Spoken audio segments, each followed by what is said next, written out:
Hey, what's up? I'm Mike Swires. This is the Couches podcast, episode number 168. We are deep into Drummer Awareness Month, and my guest this episode is Frank Ferrer, the longest sitting drummer in Guns N' Roses.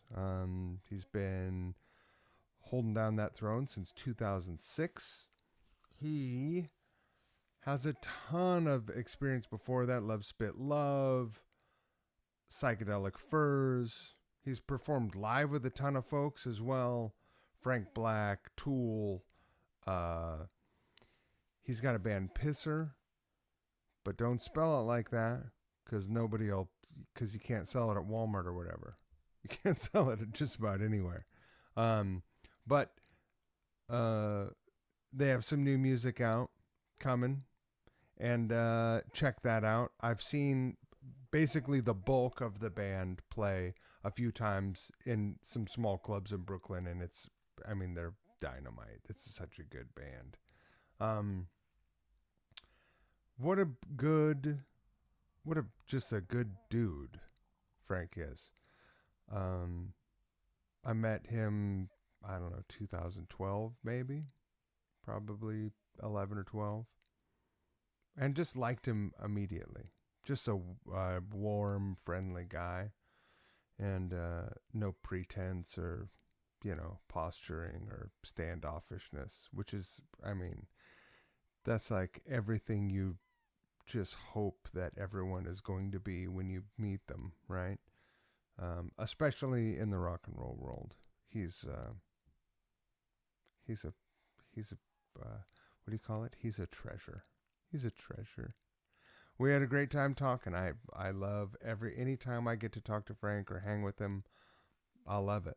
And this conversation was no exception. So I hope you enjoy it even half as much as I did, because if you do, you'll love it.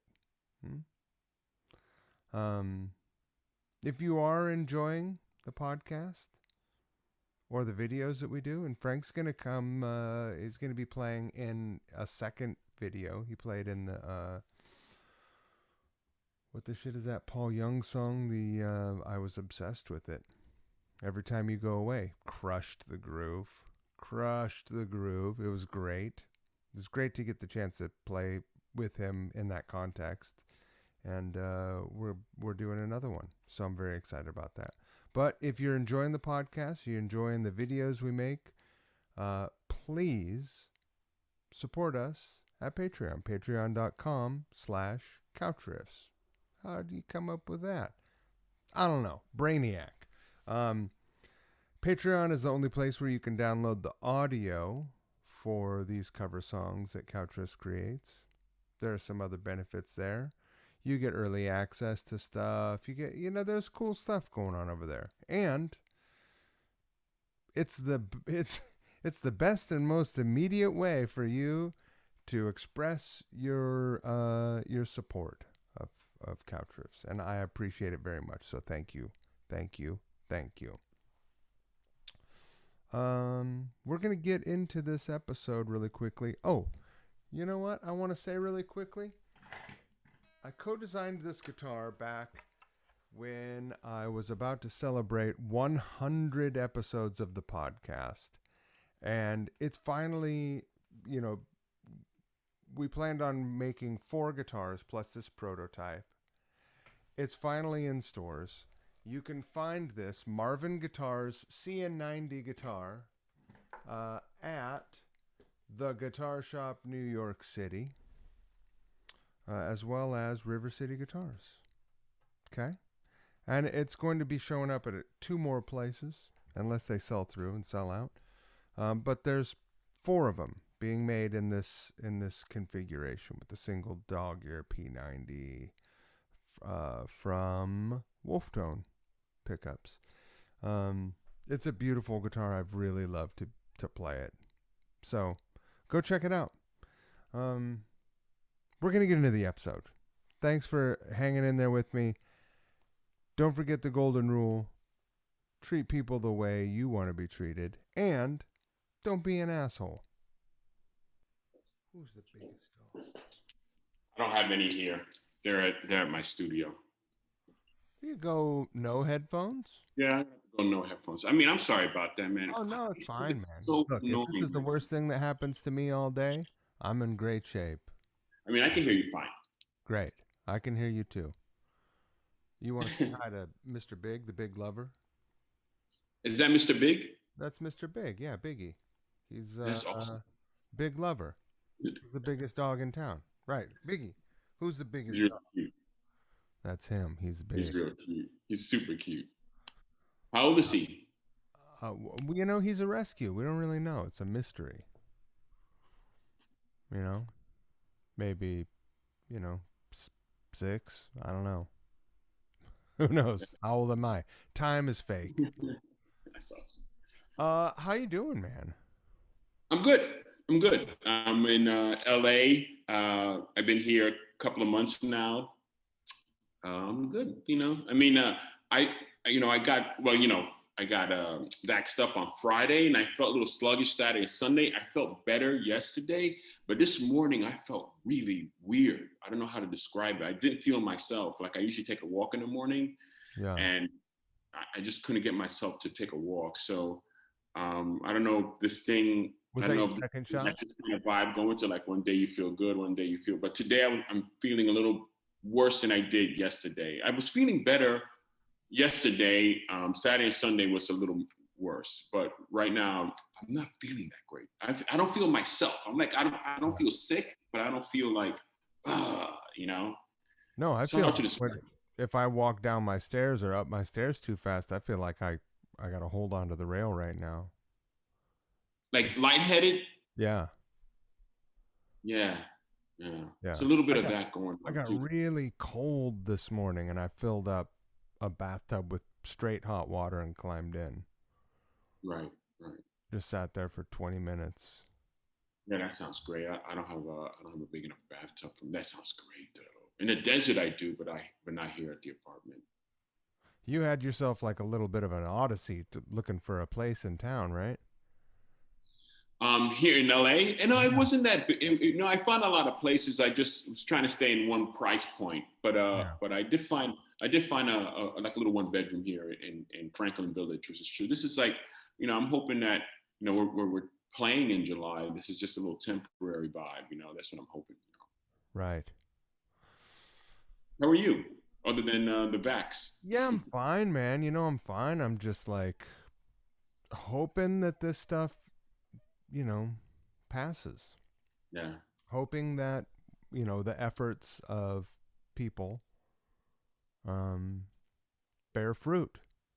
Because right. otherwise, you know, I don't know. I'm not trying to go back to square one, man.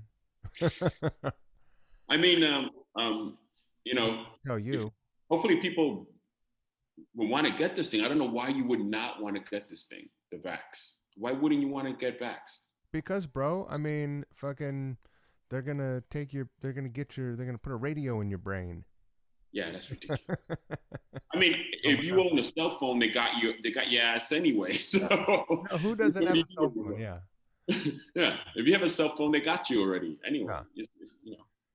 I mean, they got Ted Nugent. They got terrible Ted. They got him. They infected him. They got him sick. He said he thought he was right, gonna die. He felt so bad. right, right. Yeah. Whatever. Uh, what's it like being out in LA? Do you like? I mean, How long have you had a place out in the desert? Well, I moved to LA in 2018. Yeah. I've been out here pushing 3 years. It was like August of 2018 I moved out. So I'm pushing 3 years out here. I love LA. And then I was in the desert. I was in the valley for a year. Then I went out to the desert. I spent most of the lockdown out in the desert, which was great because there wasn't a lot of people around, obviously, and a lot of nature and stuff like that. So it was pretty chill. But then I got the opportunity to rent the house out. I was thinking about selling it, but I'm like, let me just try to hold on just a little bit longer. Yeah. So I decided to rent the house out furnished. And Right. then, uh, and then I went back east for a while. I drove back across the country, hung out with my kids and stuff like that. And then I was hoping to I was hoping that that Europe would happen, but it got pushed back to next year. So then I decided just to find a place. But I was like couch surfing a little bit. I have a couple of friends that let me stay. One friend had a spare room, so I stayed there for a while.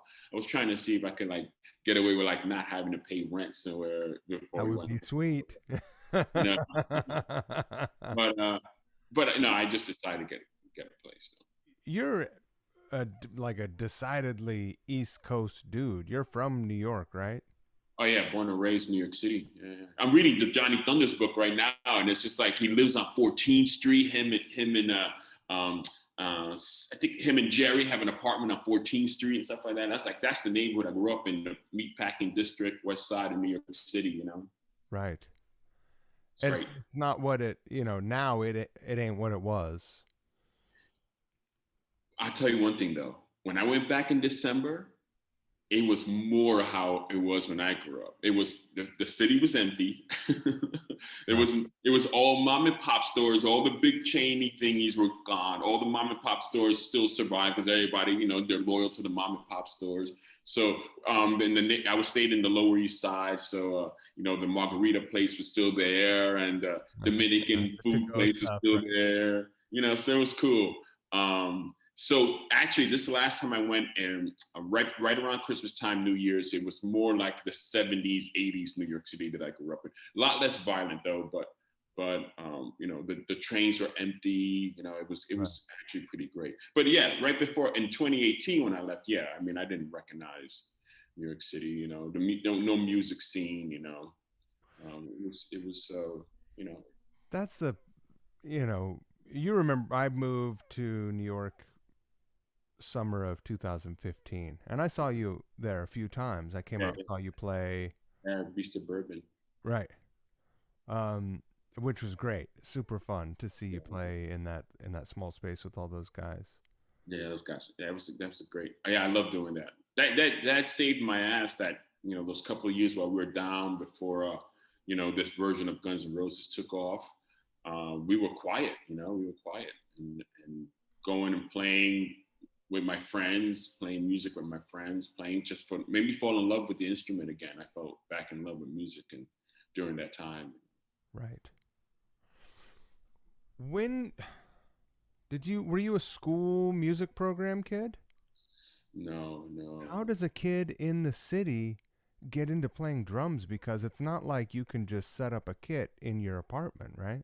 I did set up a kid in my Good apartment. fucking lord. I grew up in a project, so um, there wasn't anybody. No parents were in the building before 6, 7 o'clock. So if I was able to like literally run after school and go home, I was able to play about a couple of hours, almost every single day. Right.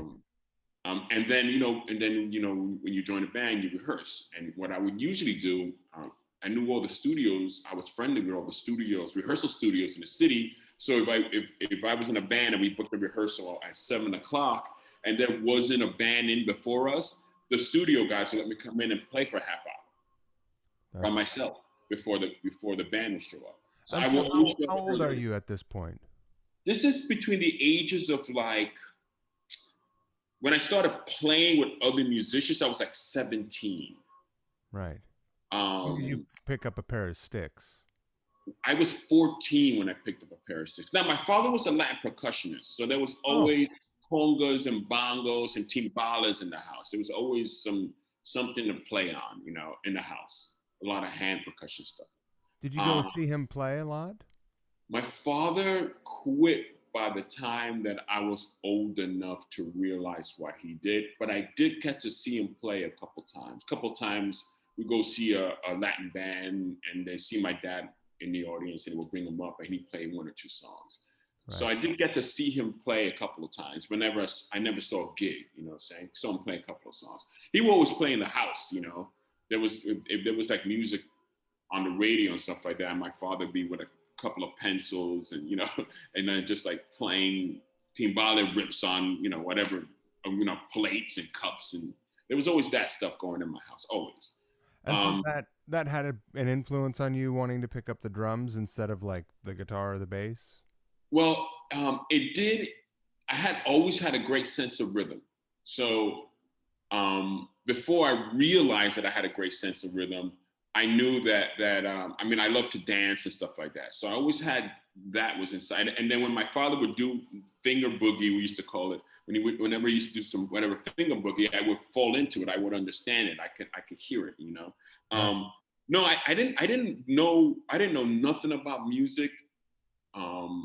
Especially American music, until my oldest sister started listening to rock and roll English music, pop, top 40 music, because all that was in my house. The only English speaking music I ever heard was we had a babysitter that would play Elvis Presley records. You know, Right. other than that, it was all Latin music in my house, all of it. So I never really know. I'm sorry. Did you tell me your pops was Cuban? Cuban. Yeah. Yeah, my parents are Cuban. Both my parents are Cuban. First generation? Yeah. Wow. What what was that like? When did they split? Did they split in 1961 or whatever? Pre-Castro. So that when I understand the story goes, my father came to the States to play some music. He was playing music, but and he was a carpenter by trade, right? That's what he did for a living. He was a carpenter. Yeah. He was a percussionist. He didn't make money playing percussion, but he did come to New York. That's why he didn't go like a lot of Cubans went to Jersey or Miami. He came to New York because New York was happening, you know, in the 50s. Yeah. You know, like the Latin jazz thing was huge in New York. Yeah, man.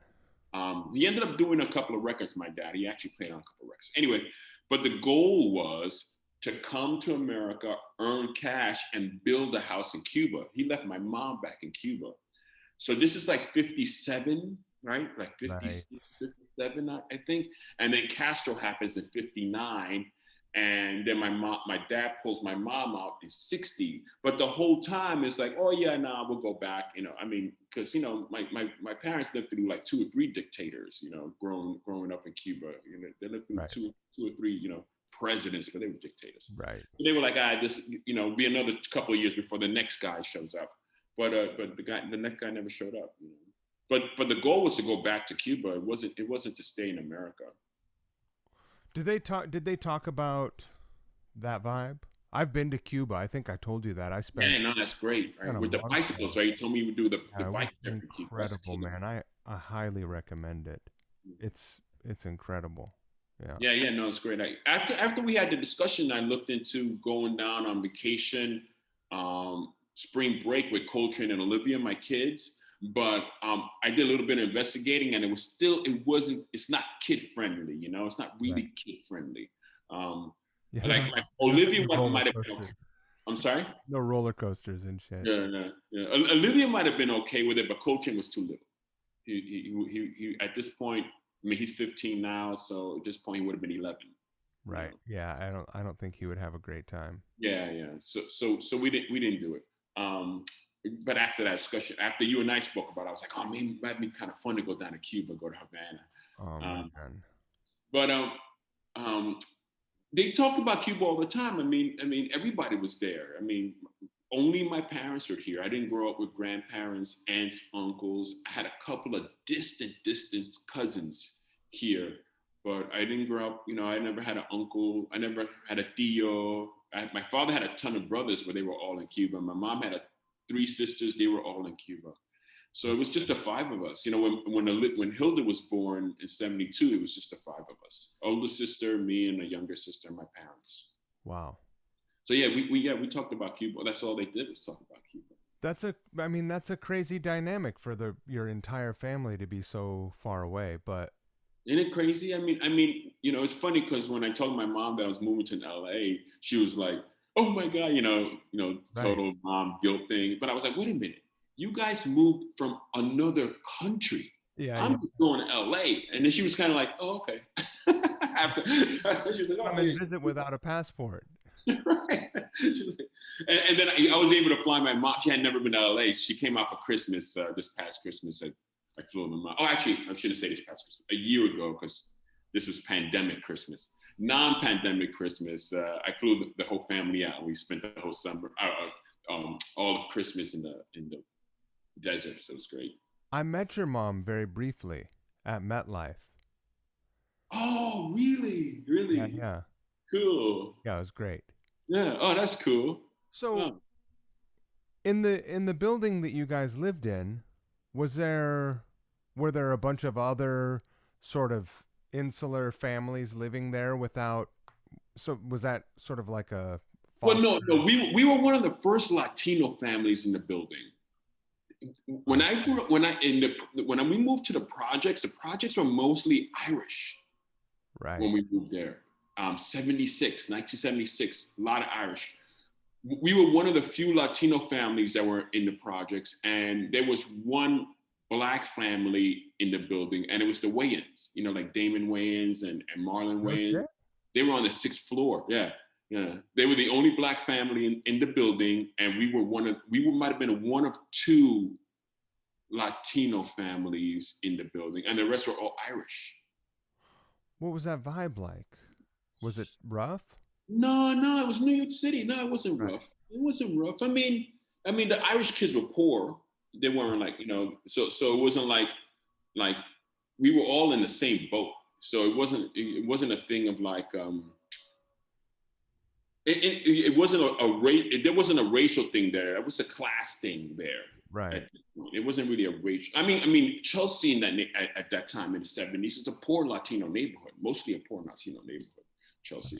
This is before this Yeah, before like, this before the village people moved in, and before then after that would have been like it was all artists, junkies, artists, and Latinos were living in Chelsea at this time. right. Do you recall, you know, so paint a picture for me. What year is this when you're sort of like you become aware like okay, music is my path forward. Like that's what I want to do. Right. Do you recall like the bands that are playing and were you aware of what was going on? Well, I have to say, aware's a good. Like were you That's a aware of good question. Massive Kansas City and CBGB and Right. No, I was a little too young. I was just a little too young. At this point in '76, I'm 10 years old. right. Um, no, I didn't become aware. Like I said, my older sister, I think I've told this story before. I'll tell it again. But my older sister listened to top 40 radio. Yeah. So she would buy 45s all the time. And she brought home, which I still have, I have it right here. She brought home a 45 of Bohemian Rhapsody. Oh yeah. Yeah, I mean, yeah, exactly. And I must have played it both sides. The B side was "I'm in Love with My Car." Both sides over because it sounded like it came from outer space. I'm 10 years. Actually, I think Bohemian Rhapsody was 75. So I'm nine. I'm 9 years old. Were 10 years old. were you a Kiss kid? Not yet. Not yet. Oh, Not but yet. eventually. So I'm listening to this thing, and and that's the first modern rock song I ever listened to in my life. And I was just blown away. Later on, not too long after that, I saw a picture of Kiss in a magazine or a newspaper or something, and for some reason, I thought that a band that looked like that must have sang a song that sounded like that. So I thought Kiss was Queen. Right. That makes pretty good sense to me. I mean, that's pretty good logic. They're both very dramatic, like that I mean, I experience mean, of the song. there's no internet, no YouTube, no Yeah. nothing, no Instagram. So all you got is what they gave you. You saw a poster on the street of a band or of a thing. That's what it was. You know what I'm saying? If it had the wrong name of the band on it, too bad. Right. So Hey, well, my freeload. Hey, freeloaders. No, go to bed, man. I don't want to hear your chatter. Go. I know the puppies, Get on over. freeloaders. Is that what you call them? Go. Freeloaders. Rosie, come here. I love that. This is Rosie. Oh, Rosie. Oh, she's beautiful. Oh, she knows. She's like, Rosie, you Papa's busy. I need to bother. need to be quiet. You can't be interrupting me. I'm a That's really cute. goddamn semi-professional. You know? Dude, you're nice and clean shaven. Well, I'm pretty worked up right now. I gotta shave it. I've been taking care of myself the last couple months. Oh, And nice. I'm gonna my first. Well, that's not true because me and my son went and got our nails done, so it's not true. I was gonna say my first. No, I'm gonna get my beard trimmed. I'm yeah, gonna give it one more week. I'm gonna go sit in a barber chair, and get the thing put on and with the hot towel, and I'm getting my beard trimmed, boy. getting groomed, Yeah, I'm getting groomed. Look at this thing. It's groomed. that homeless man behind. I like it though. It's kind of fun. No, it's great. Um, so you're like, at this point, Oh yeah, that's right. Kiss. Right, right. Yeah. At this point, I think that Bohemian Rhapsody is sung by Kiss. So, I can you get my imagine how? mom. I mean, Was that? I love Kiss, but can you imagine how bad it would be if they did it? I mean, I love them, but you know, Well, all three guys could have sung the song though, right? They would have given Gene the hard rock part. They right? would have given Paul the opera part. Maybe Peter gets to sing the "Mama, I Just Killed a Man" part. Is like an underappreciated vocalist. Oh, totally, He's totally. such a cool voice. Yeah, I'm reading again. I tell you, I'm reading that Thunders book, and Sylvain says that Peter Criss auditioned for the Dolls. I've never heard that. It's the first time I've ever heard that. I've never heard Peter Really? Criss say that he auditioned for the New York Dolls. I never knew that either. Marky Ramone, who was Mark Bell back then, he auditioned for the Dolls. And Sylvain says that Peter Criss, and he also says that they played a show where the Ramones and Kiss both opened up for her. I mean, when the Ramones hit, Kiss was huge already, though, right? 75, 76. Kiss would have been I don't playing think that they arena, were all that big yet. I mean, they didn't like blow up until Alive. You know, they which were is kind of 75. Alive is 75. right. And Well, you that's their know how it fourth is. album. Like Their you, fourth album. you can put out a lot of records and not, And that's true. You're and, right. and come home and be a bartender. No, you're right. You're right. You're absolutely right. You're right. Yeah. So, Anyway, when anyway, you, just go back to the Kiss thing real quick. So I convinced my mom one day on 14th Street, Jimmy's Music World, and she bought me Kiss Alive, oh yeah, dude. and that was it. That was it. And then my dad took me to go see him in '77, and that's when I knew for sure that I wanted to do whatever those guys are doing. I had no idea what they were doing, but whatever Was that the those guys are garden? doing, I'm doing. Was that the garden? At the Garden, yeah. I was 11 years old. December 1977. I mean, I don't want. I do. I'm gonna jump forward really quick, but I saw you play at the Garden too, Right. That was and I know that that wasn't the first time you probably played there.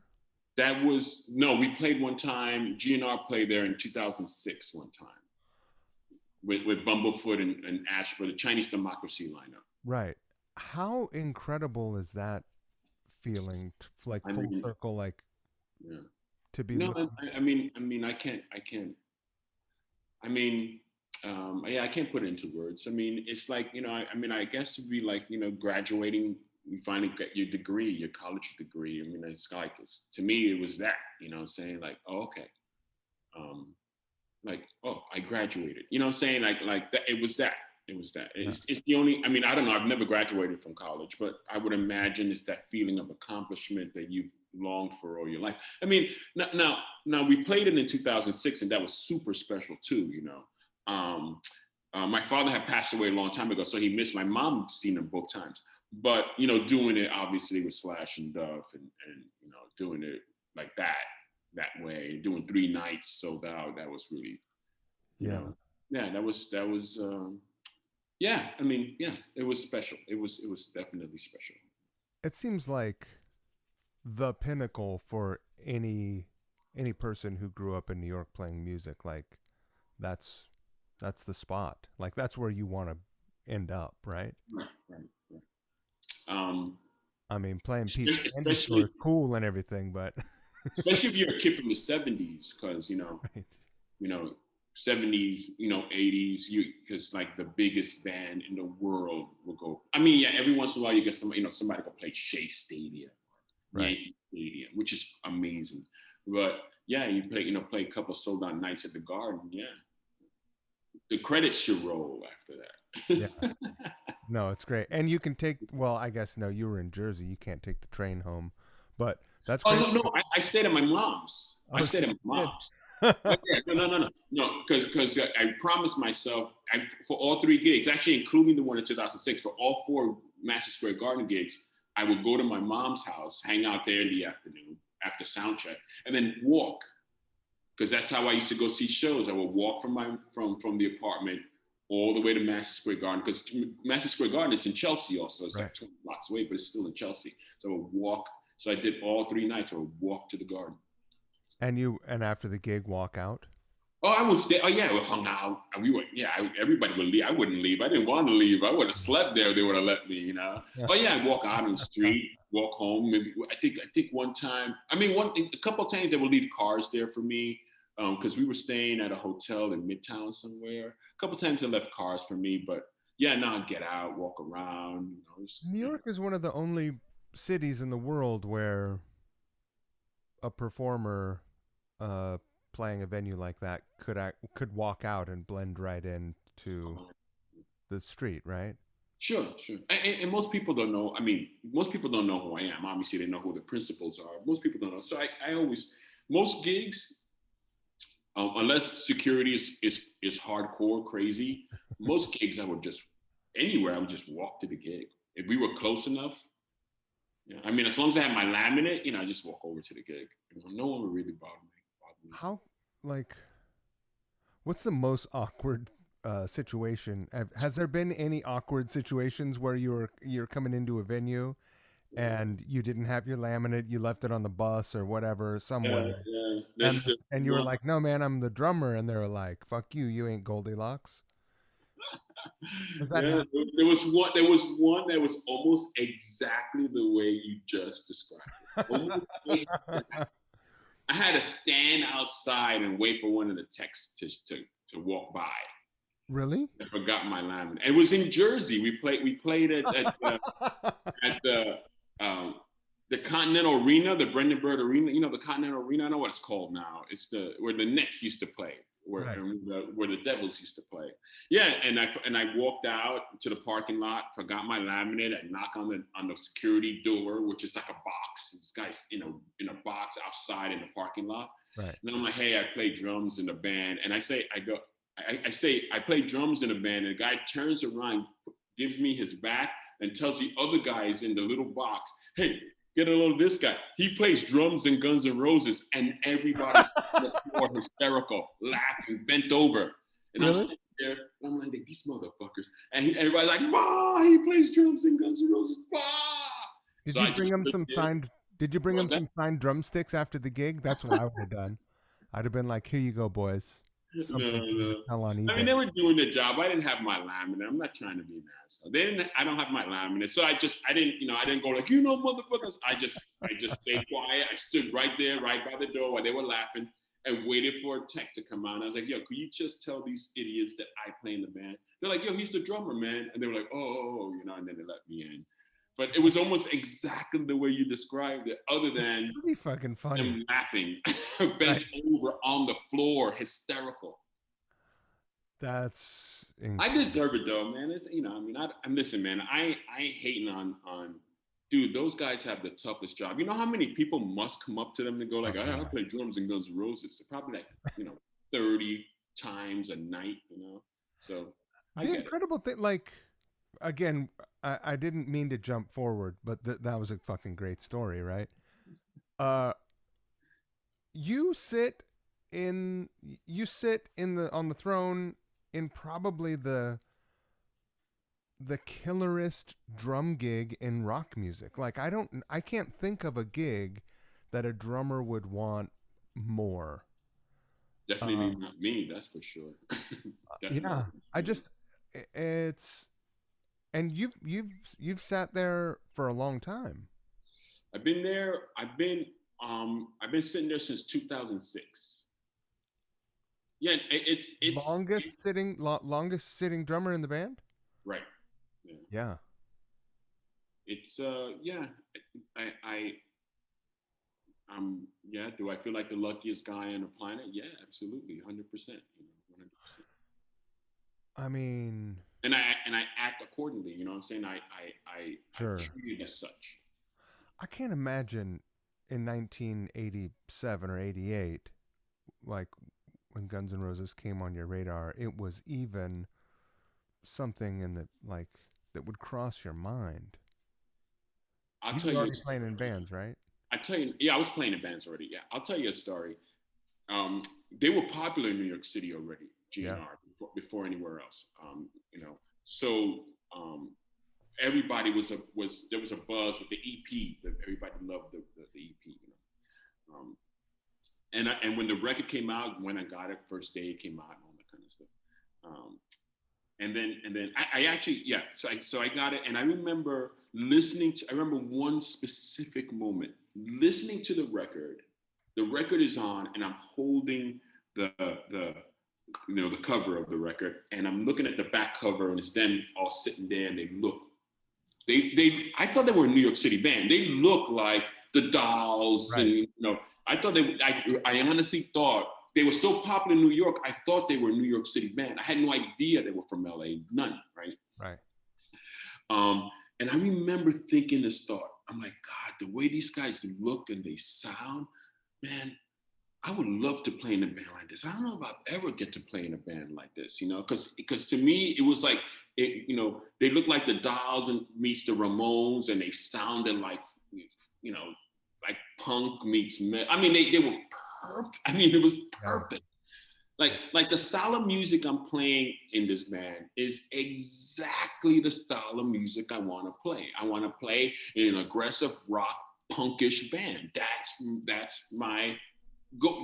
I'm in my what do you call it? A swing house. What do you call it? Wheelhouse. Wheelhouse. I'm in my Have it. wheelhouse there. Yeah, yeah. So yeah, it's fun. It's funny that you say that, because I do remember one specific moment thinking like, God damn, what do you do? What do you do? How do you do that? But I was lucky enough to be in New York City, where there was like a ton of slamming bands, a Right. ton of slamming musicians, So and I got to play with what were you all of them. doing in 87, 88, and how many years had you been playing, like doing gigs in Yeah, clubs? 87, 88, I was already starting. I actually did my first tour, punk rock tour, I believe it was 88. Yeah. I believe it was 88. In the back of a van, punk rock tour, play all the shitty places, and they pay you not to play some places like that. Right. Um, and Feels and great, they, right? there was a million places to play in New York City. I was playing almost every single night with one band or the other. The one main band, the Beautiful, we ended up getting a record deal. So in '88, I would have started. I would have been in the Beautiful by '88. We got signed in '90. But in '88, I would have been so this band, the Beautiful, they were a band called Nasty Habits, right? Mm. Remember MTV Basement Tape Contest? They Yeah. were one of the finalists on that. Yeah. And so they had a buzz. They had a buzz, a national buzz because of the TV show, because of the Basement Tapes. They made it to one of the last like 5 bands or whatever. I can't remember exactly. So that's what we did, the punk rock tour. The very first leg we did as Nasty Habits. They had another drummer, and then they kicked the drummer out, and they asked me to play. So we did one tour up and down the East Coast, all the way to Florida and back as Nasty Habits, and then we came back home, and by the time we came back home, the singer had quit. The guitar player Jonathan, he started to sing, so we were already a different band. So we changed the name to the Beautiful, and that was in contrast because Poison and Motley Crue and all these like Rough Cut and all these like tough sounding named bands, and they all dressed like chicks. Right. So we were like, well, we're ripped jeans and t-shirts, and we're beautiful. So we were the Beautiful. It was kind of like that kind of vibe. Did the So, music change stylistically? oh yeah, we became, yeah. The band was more of a replacement-ish kind of feel to it. And by the time we recorded our record, we were more of okay, so the best compliment I've ever heard was they called us Cure Talica. so, so, so we started going down the road of like wax tracks, kind of like in that vein of that kind of style of music, not as industrial, but more leaning towards that, but right. Still with instruments, but definitely leaning towards more of that vibe. Right. Still post-punk vibe, but more industrial, but we didn't really sound industrial, Was there a key, were you guys using primitive MIDI, and were you playing along to, because back then people would use DATs, right? Or ADATs. People would play along to ADATs, right? This before ADATs. This would have been before ADATs. Wow. So yeah, were you guys like all MIDI'd up and everything? Like no, we didn't. We when we would record, Jonathan would bring a lot of that stuff in, but live we would just play it pretty raw, just the three of us, pretty raw. But if you listen to the full length album, we had John Fryer produced it, who did the first like 9 Inch Nails and the 4AD, all the 4AD stuff, John Fryer. So he produced our full length record. And just a lot of that element in there, but we just play just the three of us, Right. Yeah. That's just raw. No MIDI and stuff, just like guitar, bass, and drums, And so how long did that go? I know what it's like to get a record deal. Yeah. We were dropped by 1992. We were dropped. Right. We signed in 90.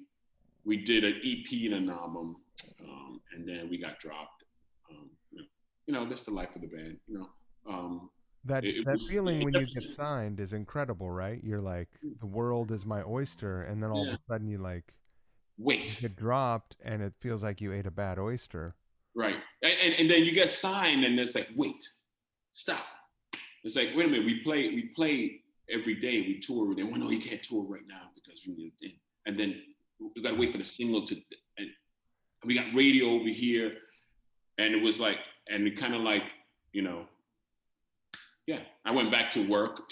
I had a regular job. I went back to work. It was like, it wasn't a negative thing. I don't have any negative memories or. Yeah.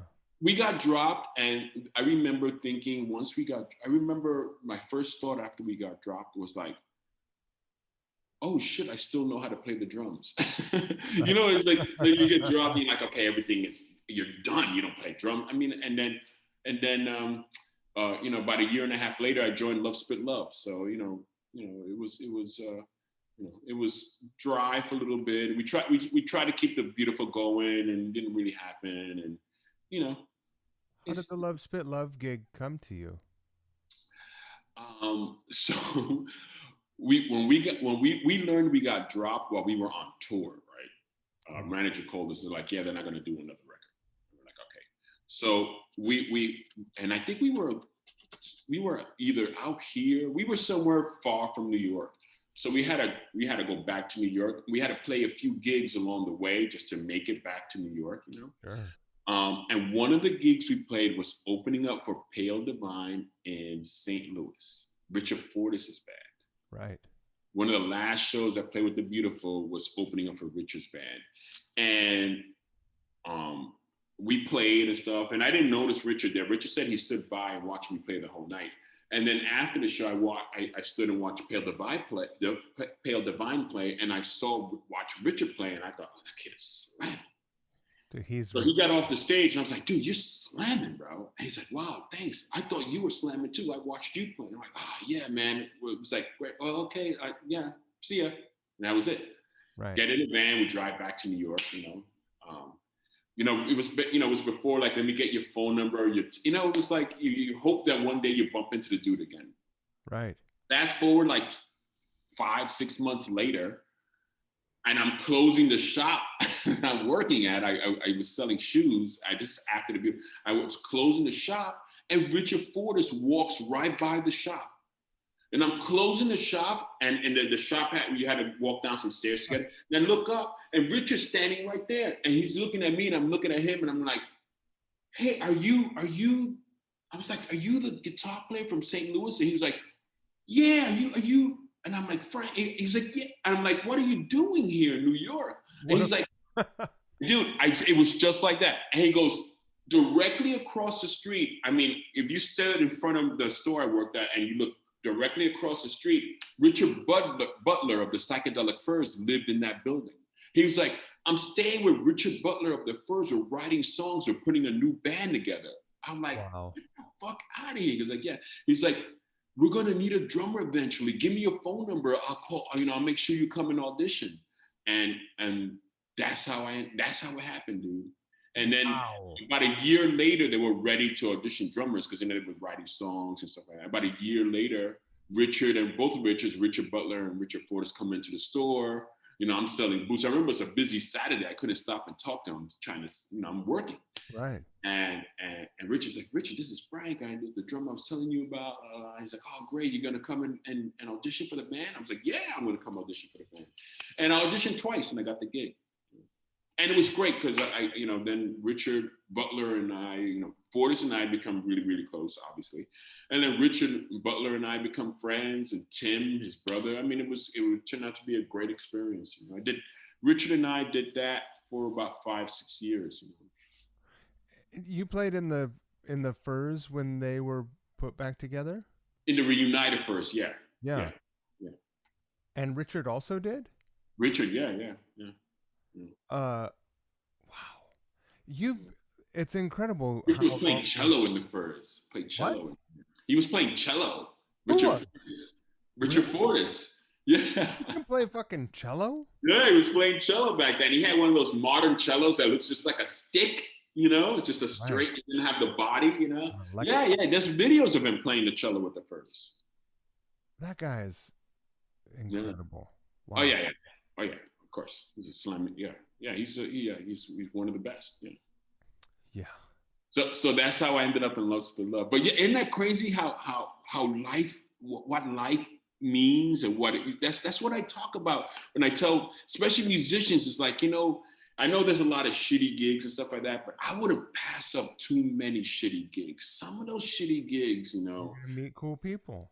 I mean, again, just to go back a little further, the same thing with Nasty Habits, The Beautiful. They played a show that I was playing with in a band that wasn't that great, but okay, I'm gonna try to tell the story right.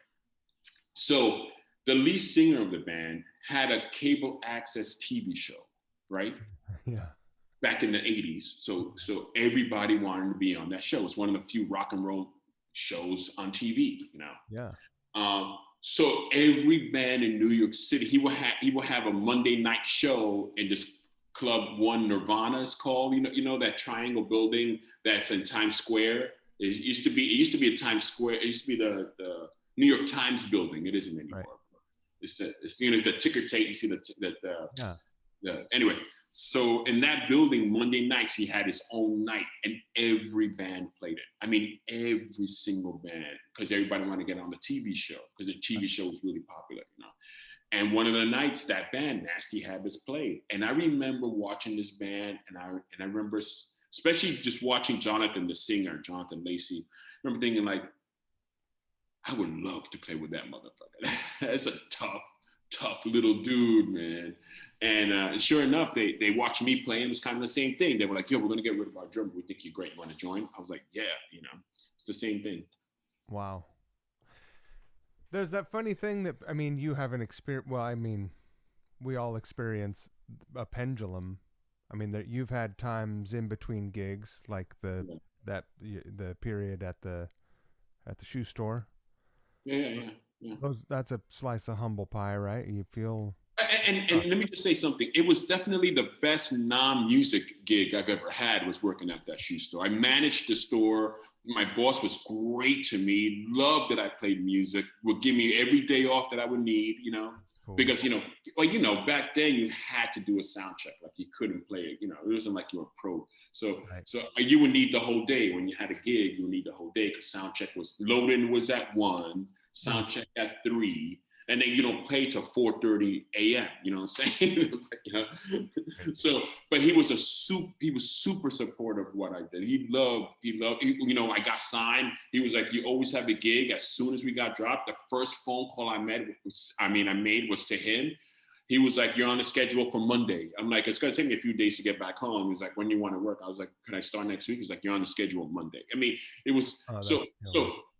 Is he still around? No, he passed on. Yeah, I'm sorry.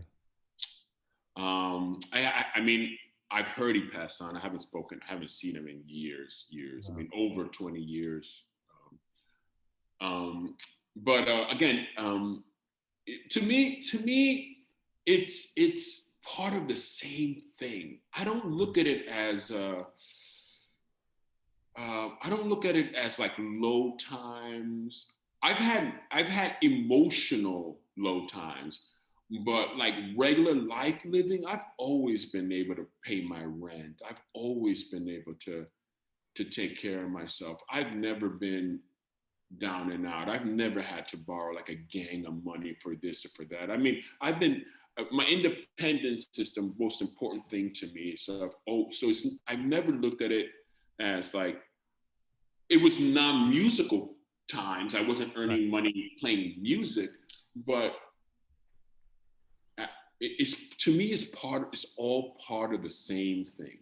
Like right now it's great. Right now pre-pandemic, riding super high, like the highest I've ever been in my whole life. I mean, my personal life is kind of like tight, and my professional life is kind of tight.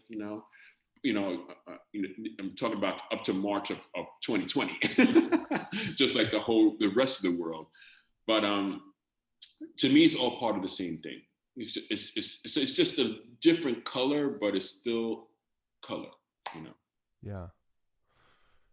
Do you think that your motivation to jump right back into work coming off tour comes from growing up poor? I grew up poor, and I remember, I'd come home from tour, pull in at 1 a.m. and work the next day at 7.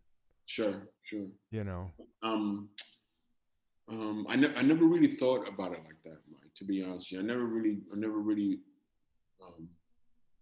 I mean, I knew at a really early age that I did have to, if I wanted something, I would have to get it myself. I knew that my parents couldn't, especially once I started playing music, I knew they couldn't afford that lifestyle. I mean, they barely could afford, we went to Catholic school. I knew they barely could afford keeping us in Catholic school, in New York City. So what did you do to buy your first drum kit? What was your job? Because we all have that story where we work a whole summer, save every dime, right? I got my first drum set as a Christmas present. Oh my God. Really? Yeah, my parents. Was it a CB700? Dude, it was worse than that. It was a put together kit, like a blue a blue Ludwig tom and like a red bass drum, and it didn't have a hi-hat. It had a snare drum with a stand. I tell my father was a Latin percussionist, so he had a cymbal, because with the timbales he had a cymbal. So I had one cymbal. No, it was. I mean, I couldn't play a live gig with that kid. Later on, my dad and I went in together on a drum set, on a decent, like a real drum set, which was a white acrylic Ludwig kit. that some of the shells had cracked. It was put together with glue. That's like my first real kit. But my first drum kit I got as a Christmas present. I was 14 years old. That's incredible. Yeah. That was incredible. I couldn't believe it. I mean, I couldn't believe it. I mean, I kind of just imagine what my parents had to do to get me it. I mean, and like I said, it wasn't even like a kid that you could play out with, but to me, it was the greatest drum set in the history of drums. Right. And it was your drum kit. I didn't buy. Of course, I didn't buy my first real brand new kit until the Beautiful got signed. Right. Until then, I was playing on. Later on, I bought a Slingerland kit that this guy was selling. I played that for a while. You get that advance money, you go down to Manny's or whatever. It feels pretty good. I mean, we didn't go to Man's, but yeah, it was definitely that. It was, I mean, I called up every drum company to see if somebody would give me a hookup, and one drum company did from Long Island, GMS. Remember GMS? I don't know. The drummer of, I think the big guy right now is the drummer of Stone Temple Pilots, plays GMS. And I know that Sterling Campbell played with Bowie. He was playing GMS for a while too. Yeah. But what do you play now? DW. Yeah. Yeah. I had Pork Pie before that, and then DW came in once we started this run, Not in Your Lifetime. So was there, what were you doing between the time that the Guns gig came along, and how did that call come through between that and the Furs gig? What was I doing? Well, I was doing actually a bunch of stuff. I was doing a lot of local stuff. I wasn't really playing with a national band. I mean, I was doing some stuff with Nana, Nana 99 Love Balloons. Yeah, Nana. man. I love that. Yeah. I was kicking around that kind of stuff. I did some stuff with the Furs. Well, I mean, yeah, I did a few things with the Furs, but I was just playing a lot of local stuff, doing some local records and stuff like that.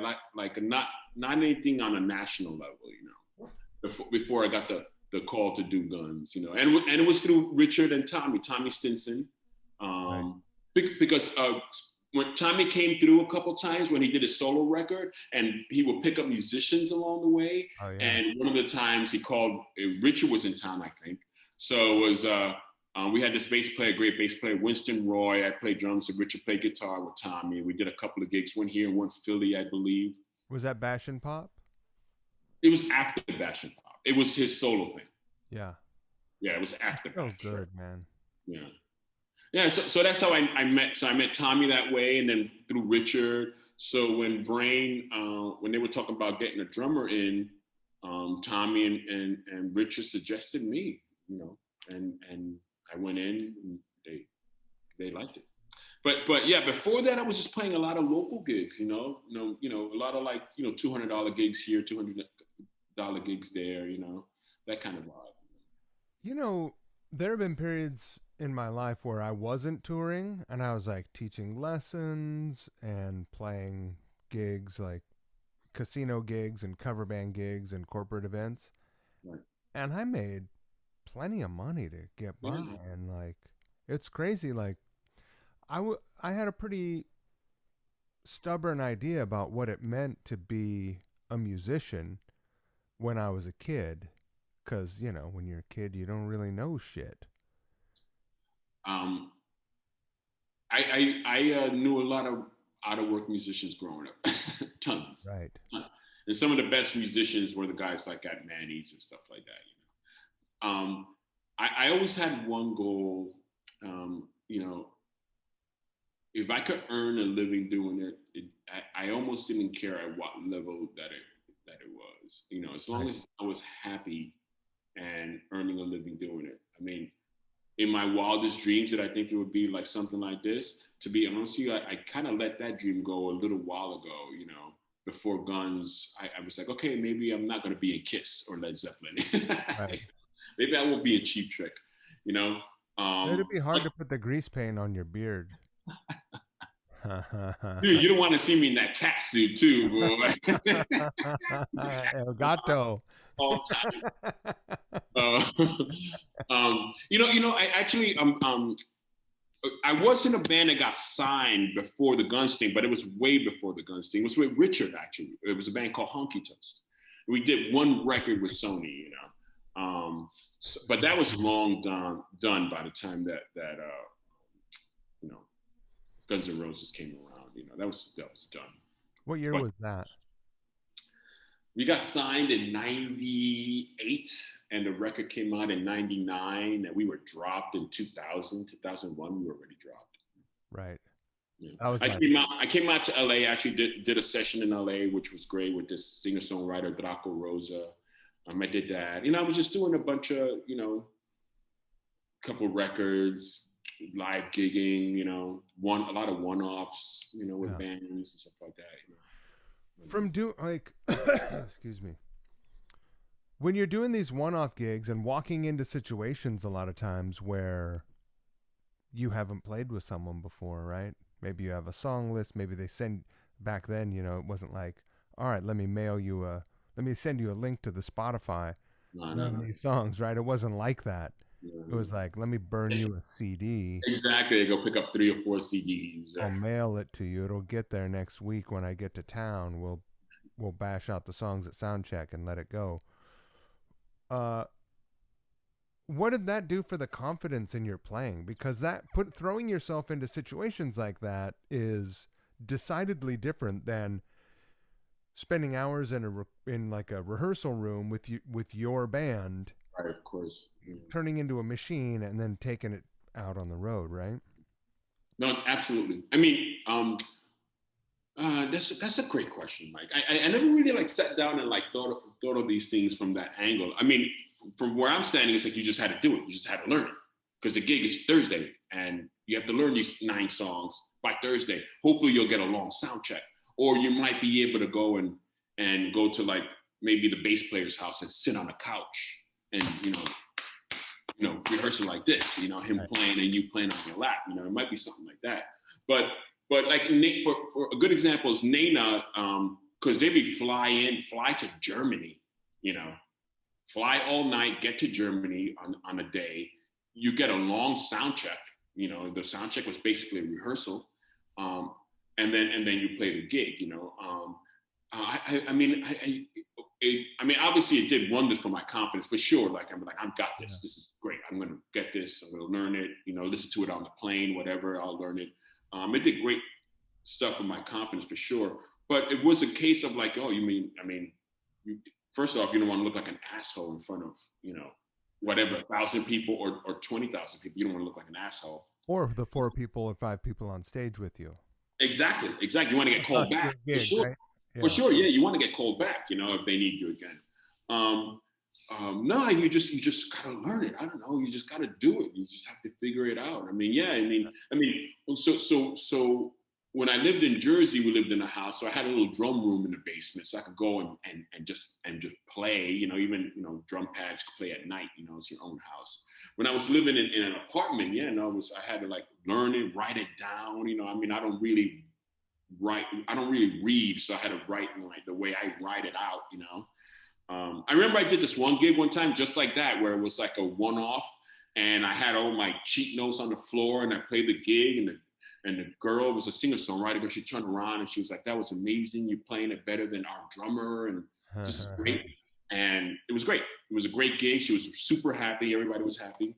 A few days later, I got a phone call from her manager, and she was like, "Hey, they love the thing. She has to hire another drummer for another gig. Could we use your notes? Could you send it?" And I'm like, dude, you're not going to be able to understand them. They're written, right. written in Chinese for as far as you're concerned. And I think they took it like, oh, he doesn't want to share his notes. But honestly, I don't really read, so I just write stuff down. I'll put like if a part, Zeppelin immigrant song. That'll be like, 4 bars of immigrant song, 5 bars of, that's how I write my music out, Right.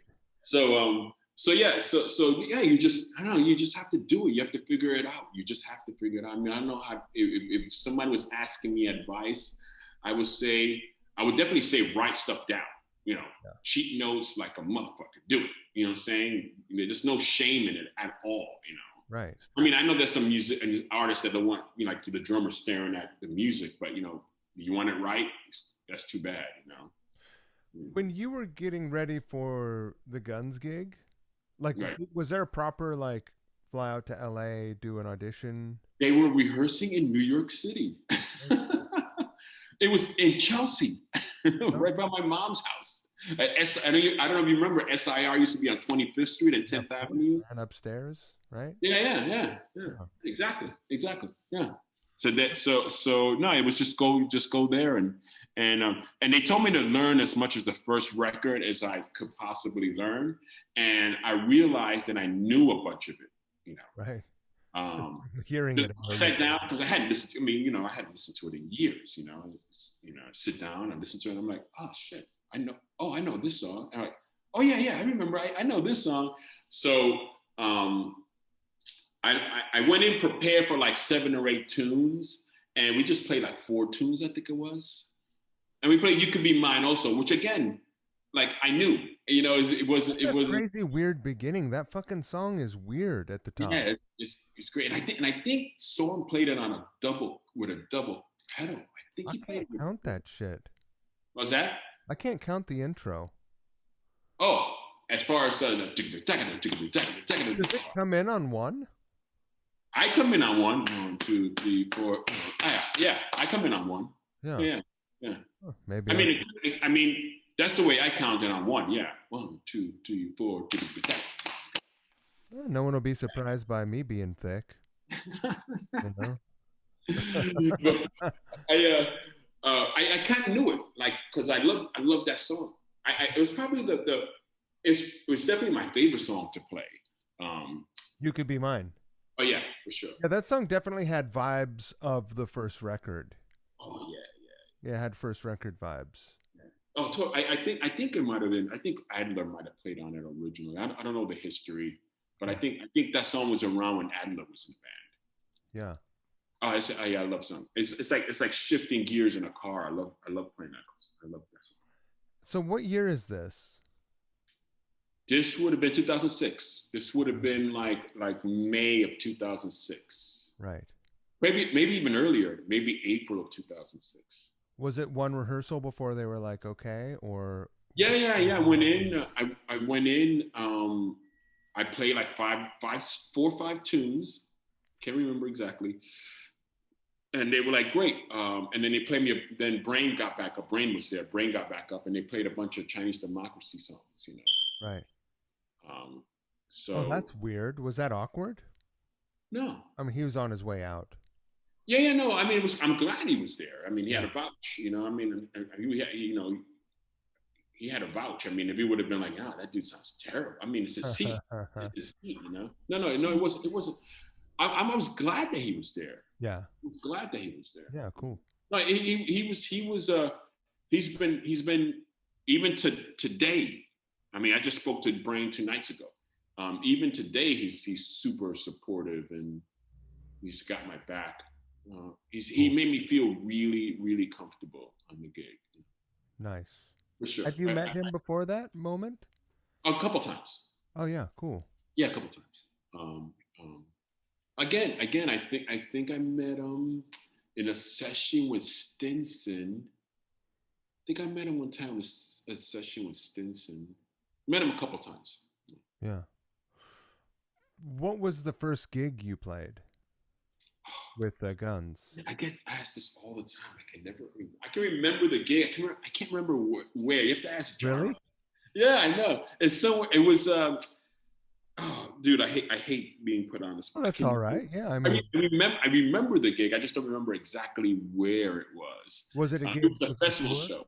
What was that? Festival. It was a festival, and I'll never forget it because Alice in Chains played right before Guns. And I mean, I saw Alice in Chains play almost every single gig in New York City. I saw them play their first gig in New York City. They opened up for King's X at the Limelight. Oh, fuck. Loved Alice in Chains. Loved that band. I love King's X too. Oh, King's X too, right? I mean, I saw Alice in Chains at Madison Square Garden open up the Clash of the Titans tour. I saw them at Roseland. I saw them at Lollapalooza. I saw them every single time they played in New York City. Wow. And then, I remember setting up the kit, because they set up the kit, and it's a festival show, so you can't sound check, festival right. show. So the gear's all set up. I get up and I set up, and I'm setting up the drums the way I want them, and Alice is playing my favorite songs while I'm doing that. And I just, and I'm like, okay, this is some real shit. It's real. It's real. Now it's real. Everything leading up to it, now is game time. This shit is real. Alice in Chains is playing right before you're playing. Right.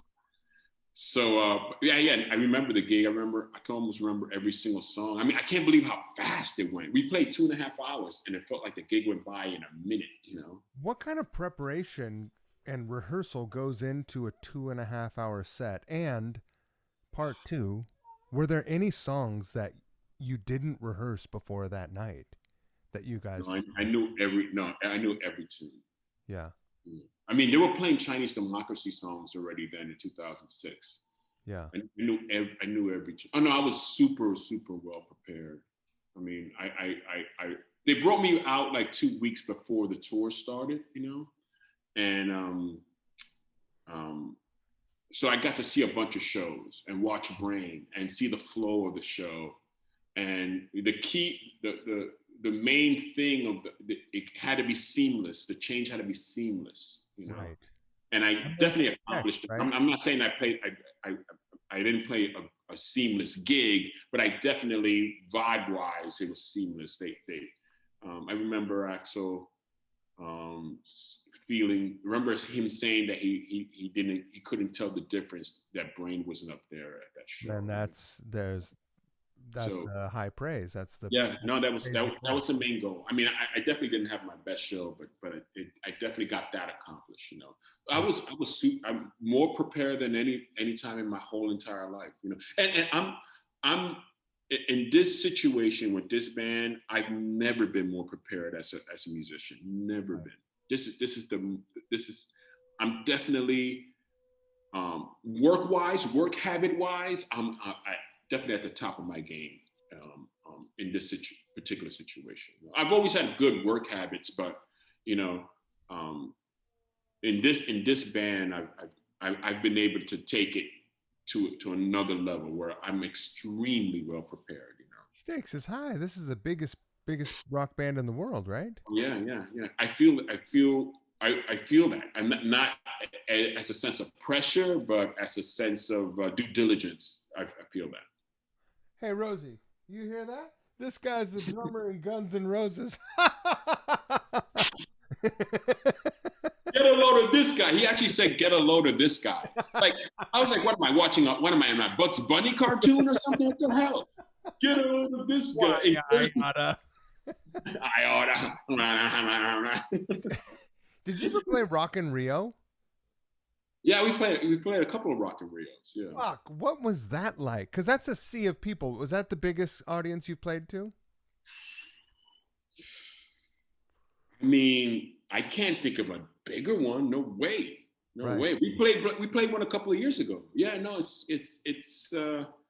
shit, and it's 117 degrees right. on stage. Humid.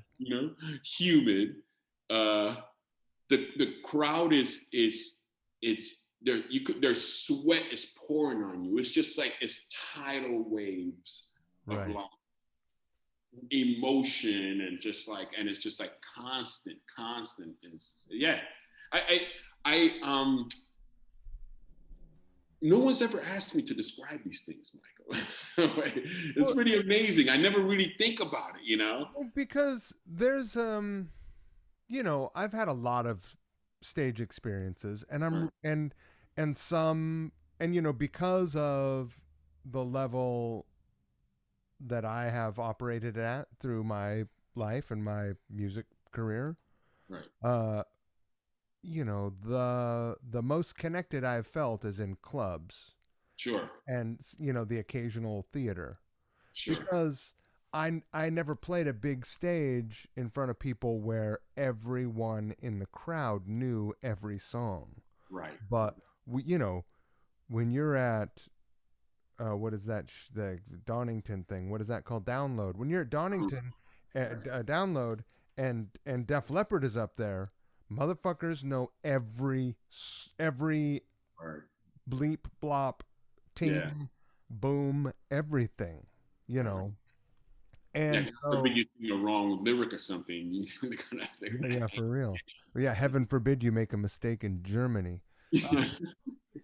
No, I love you, Germany. But so I've always been intrigued because that's the one thing in my life where I'm like, man, I wish that feeling, like the feeling where that's a different kind of energy that you get back because that's an ocean of people. It is different. I mean, again, with a big crowd like that, I'm, obviously the crowd is focused in on the music and on the principles. Really, they're not really. I don't really get that connection on big shows with the crowd. I get an overall emotional sense of what's going on, but the emotional ties are really to Axel Slash and Duff, right? That's really where the audience is really hugging, Sure. emotionally. Yeah, playing in a club, especially in a band that people know who you are, it's I definitely get more of a personal emotional satisfaction out of playing in a club for sure. First and foremost, it's kind of like home, right? You're like in a club. It's kind of like home. Even though you might be playing on a house kit or something, you know what I'm saying? You Right. got your little drinky drink here. You got the crowd right there. You got your boys are standing 3 feet in front of you. You got your family. You're like a little gang going into battle. So there's like a comfort in that. Like okay, I could just play my ass off. I could play for me. You know what I'm saying? I could play my ass off for me.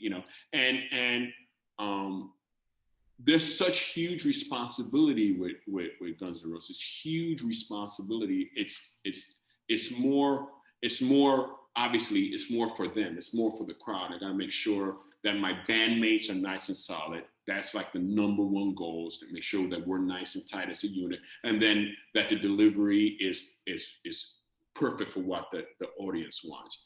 Right. Where like in a club, I kind of play for me more. You know what I'm Right. saying? It's belongs to me a little bit more. It's more personal. I It's want to it, talk it about one other New York venue, which is legendary, where I saw uh, you play, where the Apollo. oh right, I saw the Apollo gig, which that's was fucking bananas, man. now that's one venue I never thought I would even be on the same block, play on the same block. That was super special. That was super special. What a cool night. Yeah, that was a great night. I love that gig. Love that gig. I Yeah. met John McEnroe that night. That was a highlight for me. Oh, It was incredible. cool. That's cool. Yeah, there was a gang of celebrities there. I mean, again, Look on it, it's just like, it's one of those gigs that I walked out and hailed a cab. right. I would have taken the train, but at that point, it was like 3 o'clock in the morning by the time I left there. But I took the train up there, though. You did. Yeah. That's great. You stay at your Yeah. mom's? Yeah. Do you stay at your mom's that night? No, I stayed at a hotel that night. We had hotels in the Did city. she come out? My mom did not go to the Apollo gig. No, she didn't go to that gig. You guys, I mean, my mom is, she's, at this point she would have been 87. She's 89 right. now. How long is the set now? It's like 2.5, 3 hours long. The last set that we played was 3 hours long, if I'm not mistaken. We That's were at 3.5 hours. When you saw us at the Garden, we were at 3.5 hours. I didn't make it to the end. That's full admission. Right. I was like, I just like. Well, you've seen us 82 times already. I've So. seen you guys a lot, and I never thought in a million years that I would, you know, I would walk out of a venue while Slash was soloing. But I was just like, man, because he was the guy when I was a kid. That changed a lot of stuff for me, and I was just like, I can't, I'm fatigued. So, but my question for you is, how do you get yourself ready to play for 3 hours? And what's your warm up like? How do you? Well, I don't think about it. That's the first thing. I don't think about like I'm about to play a 3.5 hour show. I'm usually thinking of the first 5 or 6 songs. Usually that's what's in my mind. Like before the gig, I want to start off strong, you know. So I'm thinking about the first 5, 6, 7 songs, you know. But no, I sit underneath my drum riser with a practice pad, drink tons and tons of water. I mean, tons. Like I'm peeing clear by the time I hit the stage. It's like my pee is crystal clear, you know. You could swim. Tons and tons of water. Yeah, I know you could. If you know anybody that would like to do that, you know, OnlyFans. You could start an OnlyFans. Maybe get yourself a side hustle. It is crystal clear. Yeah. No, just I don't really think about it. Sometimes I'll make the mistake of getting up on the drum riser and looking down at the set list and seeing all the songs and go like, you know, I've done that like twice where I'm like, why are you looking? I try not even to look at the set list. I know the first 6 songs off the top of my head. Try not even to look down on the set list. Right. No, dude, I honestly don't know. What about water. Like? I get a lot of rest. Make sure I get a lot of rest. And leading up to a tour, do you have like a workout regimen that you have that where you're like, okay, I gotta prepare myself so that I can play 3 hours? I did not. I do now, even though we haven't toured yet. I do have now a workout thing. I take long walks and I work out with a kettlebell. I actually all the motherfuckers up in the front, they all got washboards. Look, up there with the back. Duff and Slash got super bodies. Yeah. I'm actually gonna do a little workout with Duff's guy tomorrow, Jordan. Oh, nice. I met him. Yeah, Jordan's great. I had in the past. You know, we do like a 2 or 3 week rehearsal, and that's when I would like hunker down and make sure that I'm getting a lot of rest and stuff like that. But now I'm excited to see, now that I'm healthier and taking better care of myself. I like to see how it goes. But no, our rehearsals are long. We have long rehearsals, and that pretty much, it was kind of like the Pat Riley, way of practicing. He would like practice you to a bone. So like when you hit the chord, the games are kind of easier. It's kind of like that mentality with us too. I know how. I've never rehearsed with Slash, but I know how Duff rehearses. Yeah. And he definitely rehearses like he's training for a sporting event, right? Yeah. Absolutely. Yeah. Like whatever. Oh no, for sure. I know when him and I talk all the time and be like, hey, have you run through the material? And I'm the type of guy that I can't run through like the whole set at once when I'm practicing. Yeah. I have to like play like 5 or 6 songs because I might play each song like 2 or 3 times, in a row. Right. Duff will sit there and play the whole show. That's how he does it. Yeah, it's crazy. I can't do that. I can't. My mind, I just can't do it. I have to dissect a little bit. And then when we get into rehearsal, then I'll let it go more and we'll play through a set, But when I'm rehearsing it on my own, I can't do it that way. I know that there was probably a lot of excitement. I know Mick Bob was certainly excited when Duff and Slash they were coming back. Yeah. And his brother. Like everyone was probably there's probably a lot of energy in the room, right? Yeah, it was great. It was, yeah. And you guys did. I definitely did not see it coming either. I didn't see it coming at all. It was when I found out about it. I was surprised as anyone. And I was so grateful that Axel wanted me to be a part of it. I was so grateful. And then we went in and the 3 of us, Slash, Duff, and I, we woodshed for like 3 months, just the 3 of us every day. It was wow. Great. I had to reprogram myself because I learned how to play all these songs in a certain vein, more with all the Chinese democracy guys, So when I came on, obviously it's their material, they wrote it, they heard it a certain way, they felt it a certain way. So I actually had to like deprogram It was intense. It was really intense. I mean, I've learned so much about my instrument and the kind of musician I am in the last 4 years than I've had in the last 44 years before that. You know. What how many songs did you guys add when those guys came back? Was there material that you guys weren't doing before? And how weird was it? Because there's some Chinese democracy songs that got reworked a little bit, right? Well, yeah, And then did you have to just sort of like, you know, flush your brain and just rethink how that was happening? well, I mean, yeah, everything is different. They're different players, you know. It's uh, you know, the whole thing was capturing obviously the essence of Chinese democracy, but yeah, but you know, obviously Duff and Slash are are iconic musicians, so they'll is there is it, you know, same thing that Brain told me. Brain told me like you have to figure out some way of making this stuff your own somehow. Find a way of making it your own. That's like the most important thing, you know. And it comes through, and that's what those gentlemen did. They took those songs and worked it out so they could make it their own, you know. So yeah, so yeah, everything had to be reworked and rethought of. Everything had a every single song because again Richard and I and you know Melissa joined. I mean Dizzy had played the material, but we all had to like do the same thing with all the older material, so they had to kind of do it with the newer material. We were all in the same boat, which was kind of special. You know, we were able to go through this whole learning experience as a unit. You know, it wasn't like some people were ahead of us. I mean, obviously the older stuff they're more comfortable with.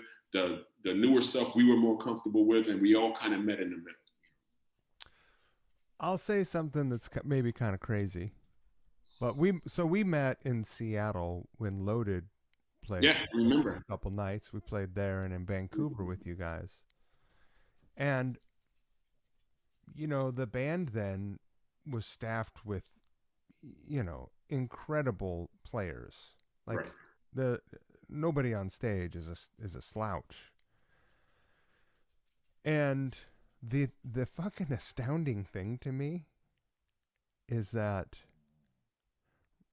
Richard, you know, on stage with Slash Right. is, I mean, probably an unpopular opinion, and you don't have to say anything because you're in the band.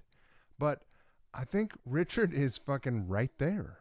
I mean, and technically, he's, you know, Slash is less of a technical guy and more of a gut guy, but uh, yeah, it's amazing that you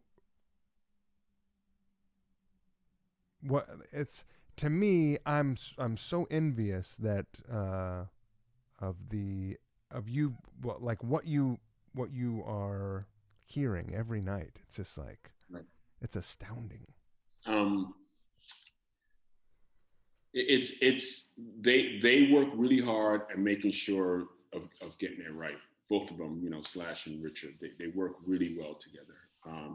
And and Richard and I have a great musical relationship. So, you know, he's kind of the bridge, you know, between the band and I and Slash and him, you know. So Richard's kind of the bridge. So I play, you know, he's playing rhythm. So I play great with Richard, great rhythm feel. We have a great feel together, and obviously with Duff in there.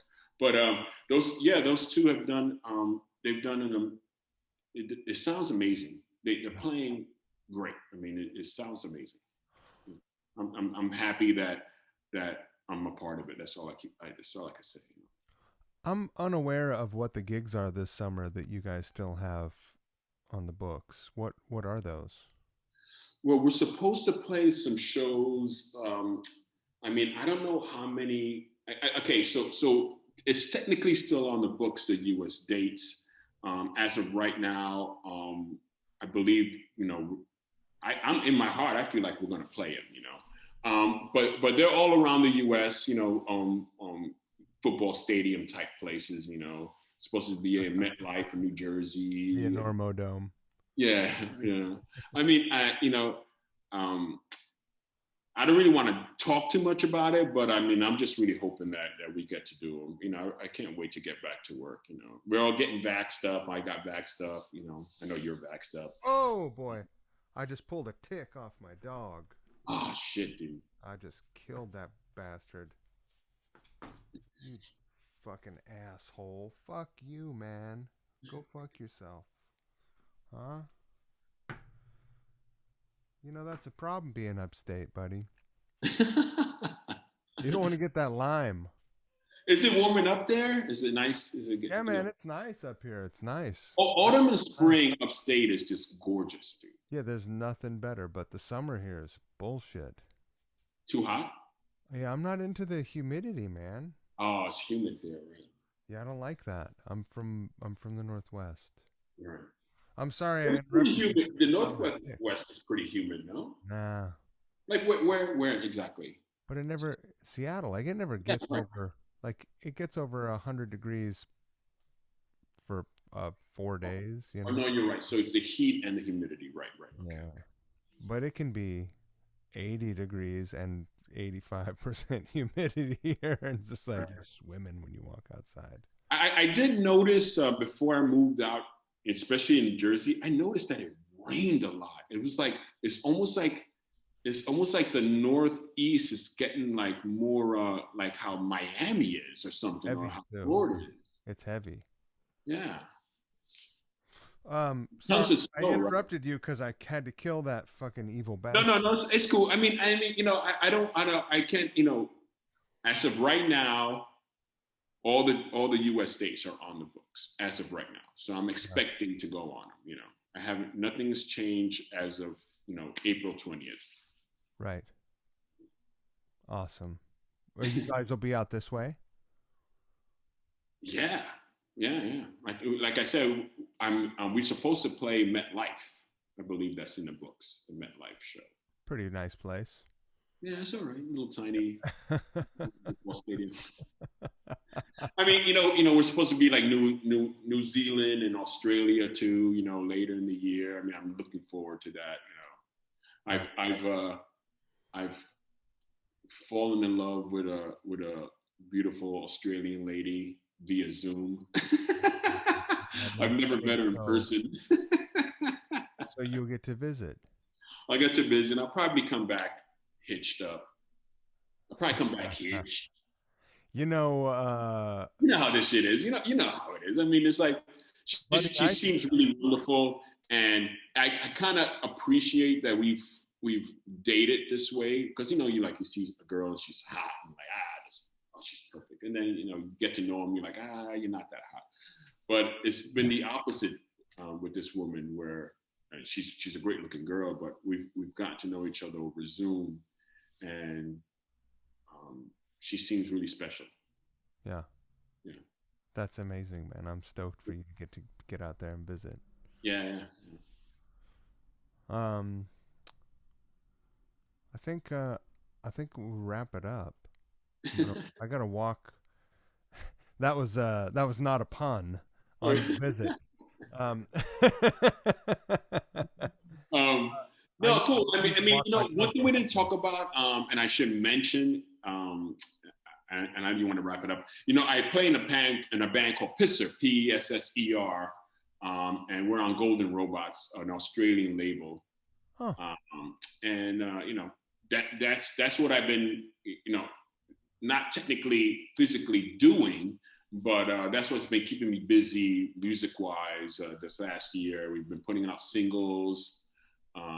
What is that band, and who plays in that band with you? So it's a band. So I mentioned earlier that I was in a band called Honky Toast that was signed to Sony with Richard. Richard's in this band.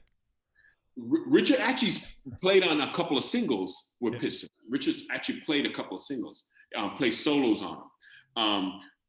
So PSSR rises from the ashes of Honky Toast with the lead singer Eric Jacobson, Eric Toast. He starts a band called Pisser. And along the way, I've been in and out of the band. Richard's been in and out of the band.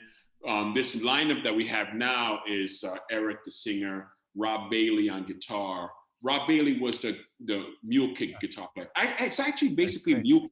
It's basically mule kick with Richards. With Eric Jacobson. Wow. Eric Jacobson singing. Yeah. So it's Rob Bailey on guitar, Brett Bass on bass, the long blonde hair Texas kid. So it's basically that, man. So it's kind of like the way I describe it is like MC5-ish AC/DC meet. If AC/DC wanted to be a punk band, it's just that. So it's PSSR because nobody wanted to put out a record with PISSER on it. Right. So PSSR. So I should mention. I know we didn't talk about that at all, but yeah. I feel bad. I didn't even had no idea. Yeah, I know. I thought about it just right now as you said we're signing off. Is there music that I can link to up in the description and talk about at the top? Oh, absolutely. You want me to? I can send you the links. Yeah, that'd be amazing. Yeah, that'd be great. Yeah. It's a fun band and it's balls out, all out, just funky rock and roll. I mean, maybe we'll be able to squeeze in some dates while we're down there in Australia at the end of the year. I mean, that's kind of like a fantasy that maybe we could after the Guns N' Roses run, maybe we could stick around and play some Pisser shows. So we'll see. Like those guys would fly out. Yeah, they will fly down, and then I was stick. I mean, I'm like I said, I met somebody there, so I'm not planning to come right back from that run. Do tell.